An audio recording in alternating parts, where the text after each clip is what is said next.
Hello friends, welcome to Ignite Academy. Bihar public service commission की नई vacancies announce हुई है। आईटीआई कॉलेजेस जो होते हैं उसमें वाइस प्रिंसिपल जो होंगे, आईटीआई कॉलेजेस के वाइस प्रिंसिपल, उनके पोजीशंस रिसेंटली अनाउंस हुए, वो वैकेंसीज अनाउंस हुए। टोटल 50 वैकेंसीज आर देयर और उससे रिलेटेड ये नोटिफिकेशन के बारे में आज के ये सेशन में हम डिस्कस करेंगे। ठीक है, तो सारी चीजें देखेंगे, क्या क्या डेट्स है, क्या क्या एलिजिबिलिटी है, देन क्या पैटर्न रहने वाला है और कितने वैकेंसीज वहां पे रहने वाली है। ठीक है, सो मेरा नाम Mangesh Kulkarni and now let's discuss this notification. अब नोटिफिकेशन में पहले पेज पे ही उन्होंने देके रखा हुआ है दैट बिहार लोक सेवा आयोग, और वहां पे आपको जो औद्योगिक प्रशिक्षण संस्थाएं जो है उनमें उप प्राचार्य दैट मींस वाइस प्रिंसिपल एवं समकक्ष स्तर के लिए कुल 50 रिक्त पदों की वहां पे एग्जाम होने वाली है। इसके लिए ऑनलाइन आवेदन आप कर सकते हो ऑन दी वेबसाइट। यहां पे वेबसाइट भी देके रखा हुआ है, वहां पे आपको ये सारे फॉर्म्स देखने को मिल जाएंगे। अब 50 वैकेंसीज है तो उसका एग्जैक्टली डिस्ट्रीब्यूशन कैसा है वो भी उन्होंने देके रखा हुआ है। अगर अनारक्षित के लिए आप देखोगे तो अनुमान्य पदों की कुल संख्या 18 है और उसमें से हॉरिजॉन्टल रिजर्वेशन के हिसाब से 6 सीट जो होंगे वो महिलाओं के लिए अनुमान्य पदों की कुल संख्या 6 होंगी। ठीक है, आफ्टर दैट आर्थिक रूप से कमजोर वर्ग ईडब्ल्यूएच जिसको हम कह सकते हैं, वहां पे 5 वैकेंसीज हैं और हॉरिजॉन्टल रिजर्वेशन के हिसाब से महिलाओं के लिए 2 वैकेंसीज हैं। आफ्टर दैट अनुसूचित जाति यहां पे 7 वैकेंसीज है और पिछले टाइम का 2 बैकलॉग भी है, तो टोटल 9 हो जाएगा। महिलाओं के लिए यहां पे 2 वैकेंसीज ये ग्रुप में रिजर्व होंगी। अनुसूचित जनजाति वहां पे आप एक बैकलॉग वैकेंसी देखोगे और यहां पे हॉरिजॉन्टल रिजर्वेशन के हिसाब से महिलाओं के लिए कोई वैकेंसी नहीं है। आफ्टर दैट यहां पे आप अत्यंत पिछड़ा वर्ग, ये कैटेगरी में आप देखोगे तो 9 वैकेंसीज है। पिछले टाइम का एक बैकलॉग भी ऐड हुआ है तो टोटल 10 वैकेंसीज हैं और यहां पे महिलाओं के लिए वो कैटेगरी में 3 वैकेंसीज हैं। आफ्टर दैट पिछड़ा वर्ग वहां पे 5 वैकेंसीज है, महिलाओं के लिए 2 वैकेंसीज। पिछड़े वर्गों की महिलाएं स्पेसिफिकली वहां पे भी आप देखोगे 2 वैकेंसीज है और बाकी यहां पे हॉरिजॉन्टल रिजर्वेशन में कोई वैकेंसी नहीं होगी। ठीक है, तो टोटल ऐसे 50 वैकेंसीज अनाउंस हुए हैं। ऑल्सो इन एडिशन यहां पे आप देख सकते हो जो स्वतंत्रता सेनानियों के पोता पोती नाती नतीनी, इनके लिए भी 2% सीट आरक्षित है, तो वो हिसाब से एक जगह वो कैटेगरी में अवेलेबल है, एक वैकेंसी। और दिव्यांग जनों के लिए भी यहां पे वैकेंसीज है एज पर आवर एक्ट, और वहां पे आप देख सकते हो मूक बधिर वहां पे एक वैकेंसीज है, चलन दिव्यांगता ये कैटेगरी में एक वैकेंसी है। ठीक है, जो भी रिलेटेड सर्टिफिकेट होगा वो आपको वहां पे सबमिट करना होगा। तो ये हो गया वैकेंसी डिटेल। अब और क्या क्या चीजें हैं, एग्जैक्टली पेमेंट कितना रहने वाला है, राइट, सबसे इंपॉर्टेंट चीज पगार कितना होगा। तो पगार जो है वो स्तर 9 के हिसाब से दिया जाएगा। लाइक प्रवेश वेतन जो होगा, एंट्री जो वेतन होगा वो आपका 53,100 होगा।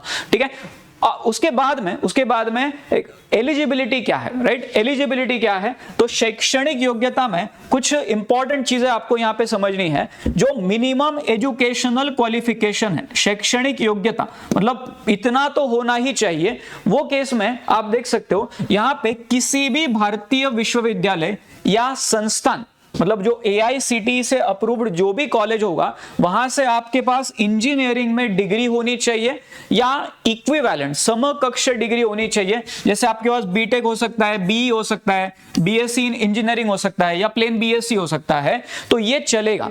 आफ्टर दैट जो भी UGC से अंडर जो डीम्ड यूनिवर्सिटी होते हैं वहां से आपने डिग्री किया होगा वो भी चलेगा। बट एक चीज यहां पे इंपॉर्टेंट है कि कोई भी तरीके से आप डिस्टेंट एजुकेशन वाली डिग्री से अप्लाई नहीं कर सकते। ये देके रखा है, दूरस्थ शिक्षा के माध्यम से संचालित तकनीकी पाठ्यक्रमों के प्राप्ति उपाधि मान्य नहीं होगा, ये यहां पे लिखा हुआ है। डिस्टेंस एजुकेशन वाला जो डिग्री है वो यहां पे एक्सेप्ट नहीं होगा। अब ये इतना सबको होना चाहिए और इसके बाद में वो विशिष्ट योग्यता के बारे में बताते हैं। मतलब बेसिक डिग्री आपके पास है, आपके पास एमटेक अगर है तो अच्छी बात है, नहीं है तो आपको थोड़े से पॉइंट्स वहां पे कट जाएंगे। बट विशिष्ट योग्यता एमटेक वो भी वहां पे उन्होंने देखे रखा है, कोई भी एआईसीटी अप्रूव्ड कॉलेज से या डीम्ड यूनिवर्सिटी से आप अगर एमटेक करते हो तो आप उसके लिए मतलब आपके पॉइंट्स उसमें ऐड हो जाएंगे। ठीक है, पॉइंट्स का आगे सिस्टम दिया हुआ है, बट यहां पे भी ये बोला है उन्होंने दैट डिस्टेंस एजुकेशन वाला जो एमटेक होगा वो वहां पे अप्लाई नहीं होगा। एमटेक के साथ में अगर आपके पास में एमई या एमएससी है तो वो भी चलेगा। ठीक है, पर डिस्टेंस वाला नहीं होना चाहिए, वो चीज उन्होंने वहां पे बताया है। अब ये एक इंपॉर्टेंट पॉइंट है कि क्या एमटेक कंपलसरी है, तो ऐसा नहीं है, एमटेक कंपलसरी नहीं है, बट हो तो अच्छी बात है। एक्सपीरियंस, वर्क एक्सपीरियंस क्या कंपलसरी है? नहीं, अगर है तो अच्छी बात है। यहां पे लिखा हुआ है नियमावली के प्रावधान के अनुसार न्यूनतम शैक्षणिक योग्यता के अंतर्गत विशिष्ट योग्यता तथा कार्यानुभव या शिक्षण अनुभव आवश्यक अर्हता नहीं है। मतलब ये कंपलसरी नहीं है, पर अगर है तो ये अच्छी बात होगी, ये वांछनीय योग्यता मतलब क्या होगा, डिजायरेबल क्वालिफिकेशन इसको समझा जाएगा। ठीक है, तो इसके अतिरिक्त अंक भी आपको मिलेंगे जो आगे उन्होंने फॉर्मूला भी एक बताया हुआ है। अब अगला पॉइंट आता है कि एज लिमिट क्या है, तो कम से कम आपका 22 इयर्स एज होना चाहिए। 1/8/2025 मतलब 1 अगस्त 2025 तक आपका कम से कम 22 इयर्स का आपका मिनिमम एज होगा, 22 इयर्स मिनिमम एज। और अधिकतम के लिए अलग अलग कैटेगरी में अलग अलग नंबर्स है। जैसे आप देख सकते हो अधिकतम अनारक्षित पुरुष जो अनरिजर्व्ड कैटेगरी में जो मेल है उनके लिए मैक्सिमम एज होगा 37 इयर्स। आफ्टर दैट पिछड़ा वर्ग, यहां पे दिया हुआ है पिछड़ा वर्ग, अत्यंत पिछड़ा वर्ग, यहां के दोनों भी पुरुष और महिलाएं दोनों के लिए, और अनारक्षित महिलाएं भी, अनारक्षित पुरुषों के लिए 37 है, अनारक्षित महिलाओं के लिए ये सबके लिए मिला के 40 साल का मैक्सिमम एज लिमिट है। ठीक है, तो ये भी उन्होंने देके रखा हुआ है, पिछड़ा वर्ग, अत्यंत पिछड़ा वर्ग दोनों पुरुष और महिलाएं, और अनारक्षित महिलाएं 40 साल मैक्सिमम एज लिमिट होगा। ऑल्सो अनुसूचित जाति, अनुसूचित जमाती, ये दोनों में पुरुष और महिला दोनों के लिए मैक्सिमम एज लिमिट होगा 42 इयर्स। अब उसमें भी कुछ रिलैक्सेशंस आगे उन्होंने दिए हुए हैं।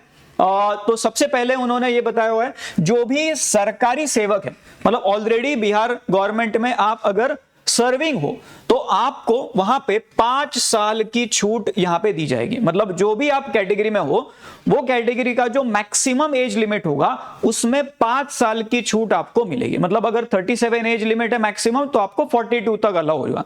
बट यहां पे आपको पता होगा बिहार गवर्नमेंट का, बीपीएससी का ये रूल है कि आप अगर गवर्नमेंट सर्वेंट हो तो आपको ये 5 साल वाला जो एज लिमिट है वो कब तक होगा, जब तक आपके 5 अटेम्प्ट है। मतलब कोई भी बीपीएससी का एग्जाम, उसके अगर 5 अटेम्प्ट आपके पूरे हो गए हैं तो आपको यह छूट नहीं मिलेगा। अगर आपने लेट से 3 अटेम्प्ट दे दिए हैं तो आपको एज लिमिट में 5 साल का छूट वहां पे मिल सकता है। ठीक है, तो ये भी यहां पे दिया गया है, 5 अवसरों का प्रोविजन भी वहां पे उन्होंने बताया हुआ है। रिलेटेड जो भी डॉक्यूमेंट होगा वो आपको बस वहां पे सबमिट करना होगा कि आपने 5 अटेम्प्ट आपके हुए नहीं हुए, तो वो जो चीज है वो आपको बस वहां पे सबमिट करना होगा। ठीक है, तो ये यहां पे उन्होंने बताया हुआ है। अब अगला पॉइंट जो यहां पे आता है, ये तो जो ऑलरेडी गवर्नमेंट सर्वेंट है उनके बारे में हो गया। अब और क्या क्या उन्होंने बताया है, तो यहां पे जो दिव्यांग जन कैटेगरी में जो आएंगे उनको उम्र सीमा में 10 वर्षों की छूट अनुमान्य है। बस आपको रिलेटेड सर्टिफिकेट प्रोवाइड करना होगा। ठीक है, जो भी वहां पे प्रमाण पत्र होगा वो आपको सबमिट करना होगा। उसके बाद में उन्होंने भूतपूर्व सैनिकों के लिए बताया है, जो एक्स सर्विसमैन है उनके लिए उम्र सीमा में 3 वर्षों की छूट होगी। और जिन्होंने डिफेंस सर्विसेज में सर्व किया है, लेट से किसी ने डिफेंस सर्विसेज में 2 साल के लिए सर्व किया है तो वो इंडिविजुअल को 2 साल की छूट मिलेगी। किसी ने 5 साल के लिए सर्व किया होगा तो 5 साल की छूट मिलेगी। यह भी उन्होंने बताया है। यहां पे लिखा है प्रतिरक्षा सेवा में बिताई गई सेवा अवधि के योग के समतुल्य रियायत दी जाएगी। मतलब जितना आपने सर्व किया उतना आपको रियायत मिल जाएगा। ठीक है, अब उसके लिए एक कंडीशन क्या है बस, कि ऐसे कैटेगरी में उनकी वास्तविक उम्र आवेदन तिथि के अनुसार 57 वर्ष से अधिक नहीं होनी चाहिए। ठीक है, मतलब मैक्सिमम वहां पे अगर ऐसा होता है कि आपने अगर 5 साल सर्व किया तो आपको 5 साल की छूट मिल जाएगी, बट आपकी उम्र जो है वो 57 इयर्स के आगे नहीं होनी चाहिए वो कैटेगरी में, ठीक है। और यहां पे और भी एक पॉइंट लिखा हुआ है, भूतपूर्व सैनिकों के उम्र सीमा में छूट का दावा करने की स्थिति में तत्संबंधी प्रमाण पत्र अनिवार्य होगा। वो तो है, सब कैटेगरी में जो भी आपको छूट चाहिए होगा वो कैटेगरी का आपको सर्टिफिकेट सबमिट तो करना होगा, राइट। ये एक चीज हो गया। अब आते हैं एग्जाम पैटर्न के ऊपर। एग्जाम पैटर्न, ये लिखित परीक्षा होने वाली है। लिखित मतलब ऐसी वाली नहीं है, ऐसी वाली है, ठीक है, मतलब ऑब्जेक्टिव टाइप की एग्जाम है। और उसके बाद में साक्षात्कार मतलब इंटरव्यू वहां पे होगा। उसके आधार पर आपका मेधा सूची बनाया जाएगा, मतलब मेरिट लिस्ट बनाया जाएगा एंड अकॉर्डिंगली आपका रिजल्ट लगेगा, ठीक है। तो लिखित परीक्षा का फॉर्मेट कैसा होगा ये देख लो। लिखित परीक्षा में उन्होंने बताया है कि लिखित परीक्षा जो है वो 150 प्रश्नों की होने वाली है। वहां पे वस्तुनिष्ठ प्रकृति का ये पेपर होगा, मतलब एमसीक्यू टाइप का पेपर होगा। उसमें आपको दो पेपर्स, मतलब दो डिविजन्स दिए गए एग्जाम में। एक है सामान्य अभियंत्रण विज्ञान, मतलब जनरल इंजीनियरिंग साइंस, वो 100 मार्क का होगा। और सामान्य योग्यता जनरल एप्टीट्यूड वो 50 मार्क का होगा। टोटल 150 वहां पे क्वेश्चंस हैं। एक क्वेश्चन 1 मार्क का है, वो हिसाब से 100 मार्क जनरल इंजीनियरिंग साइंस के हैं और 50 मार्क जनरल एप्टीट्यूड के। जनरल एप्टीट्यूड में क्या होगा वो यहां पे देके रखा है उन्होंने। जनरल इंजीनियरिंग साइंस वाला उन्होंने वेबसाइट के ऊपर डाल के रखा है, ठीक है। अब प्रत्येक प्रश्न का 1 अंक निर्धारित है और अगर गलत हुआ तो 1/4 निगेटिव है, वो भी उन्होंने देखे रखा है। 1/4 निगेटिव है, ठीक है।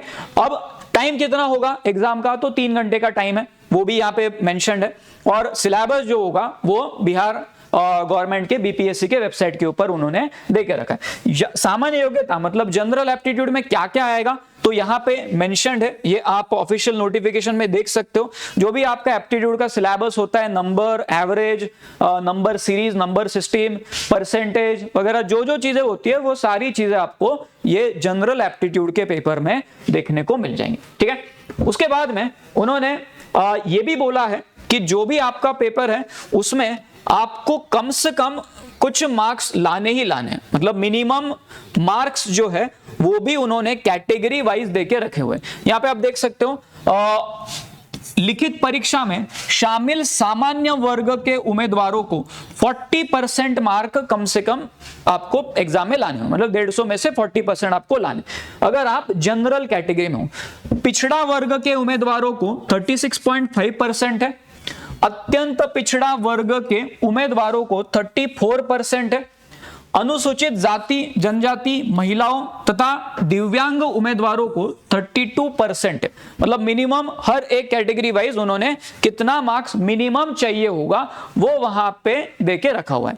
उसके बाद में उन्होंने और एक पॉइंट जो दिया हुआ है, लिखित परीक्षा में प्राप्तांकों के आधार पर साक्षात्कार के लिए बुलाए जाने वाले उम्मीदवारों की संख्या अधियाचित रिक्तियों के 2.5 गुना होगी। यह भी एक पॉइंट है, मतलब जितना वैकेंसी है उसका 2.5 गुना वो इंटरव्यू के लिए बुलाने वाले हैं और वो हिसाब से वो आपका मेधा सूची वहां पे बनाने वाले, ठीक है। तो कितना 2.5 गुना, जितना वैकेंसीज है उसका 2.5 गुना वो हिसाब से आपका कट ऑफ भी लगने वाला, ठीक है। अब और क्या चीज है, मिनिमम एजुकेशनल क्वालिफिकेशन आपके पास है, पर अगर आपके पास एमटेक किया आपने या आपने कहीं पे काम किया हुआ है, वर्क एक्सपीरियंस है आपके पास, तो आपको कुछ ना कुछ तो फायदा होना चाहिए।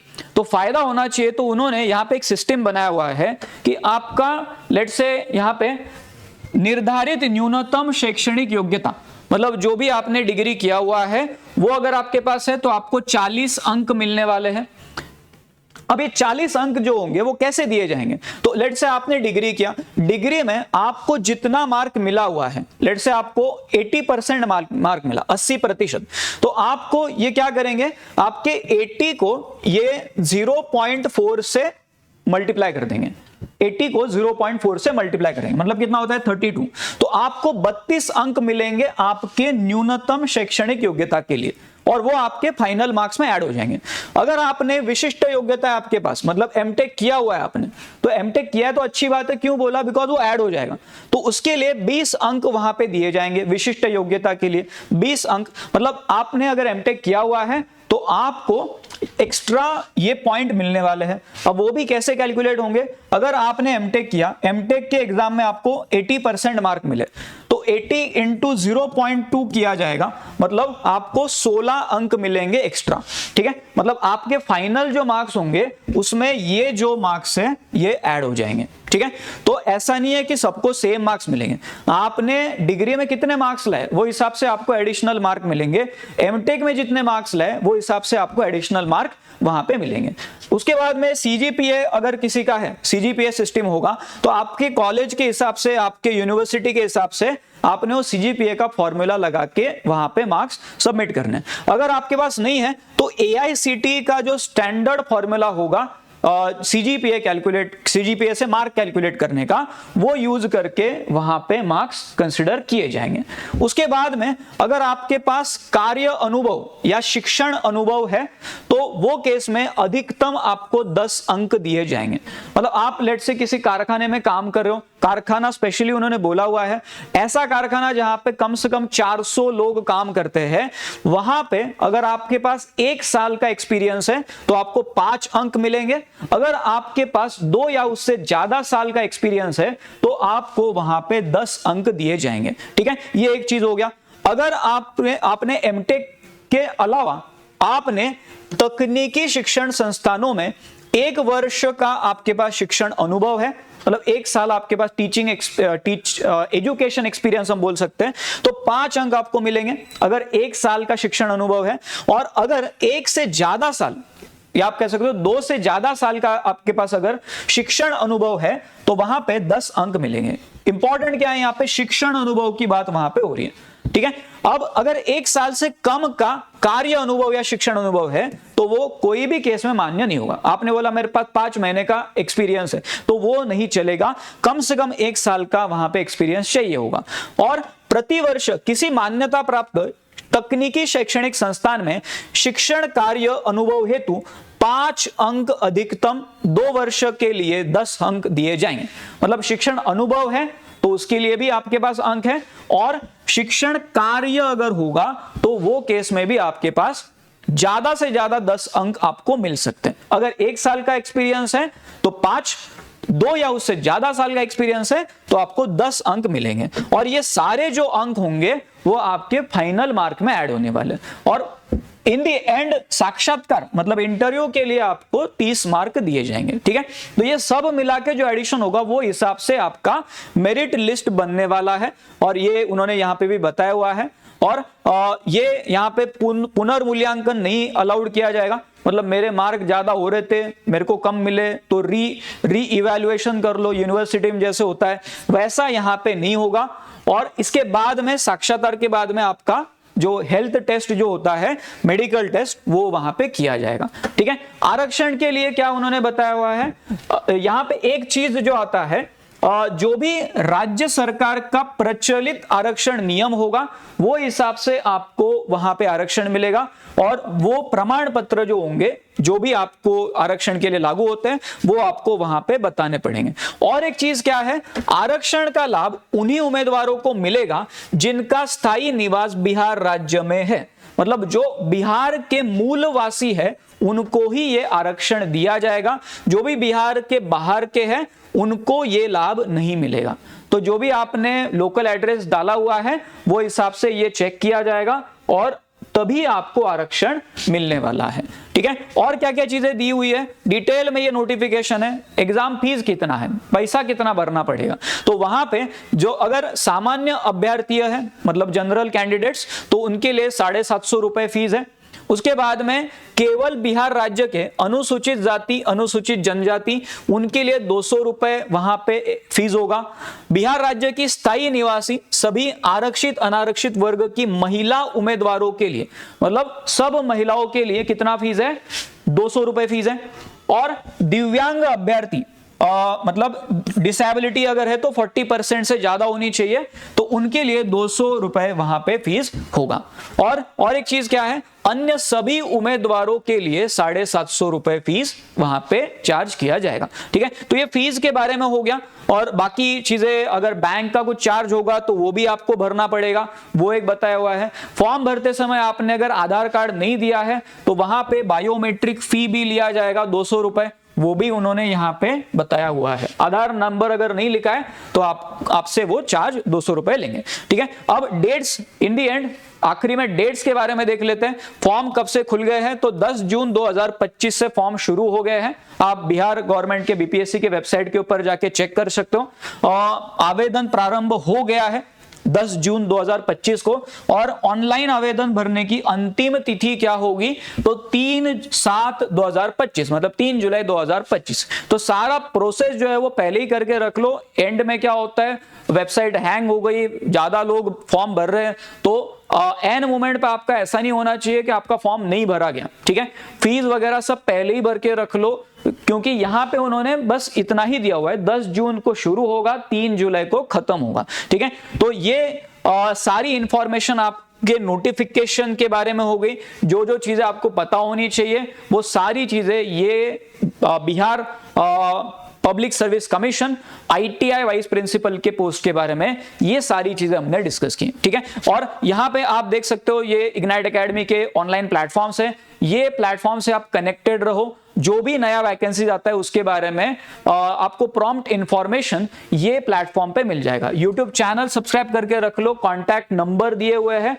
वहां पे कॉल करके आप एडिशनल इंफॉर्मेशन ले सकते हो। हमारे टेलीग्राम चैनल्स भी है, वो भी आप ज्वाइन करके रख लो, यहां पे भी आपको रिलीवेंट अपडेट्स मिलेंगी। और एडिशनल कोर्सेज भी लॉन्च होते रहते हैं, तो इग्नाइट एकेडमी का ये ऐप है, वो भी आप डाउनलोड करके रख लो। ठीक है, तो अभी हम यहां पे रुकेंगे। All the best for your examination. Thank you very much.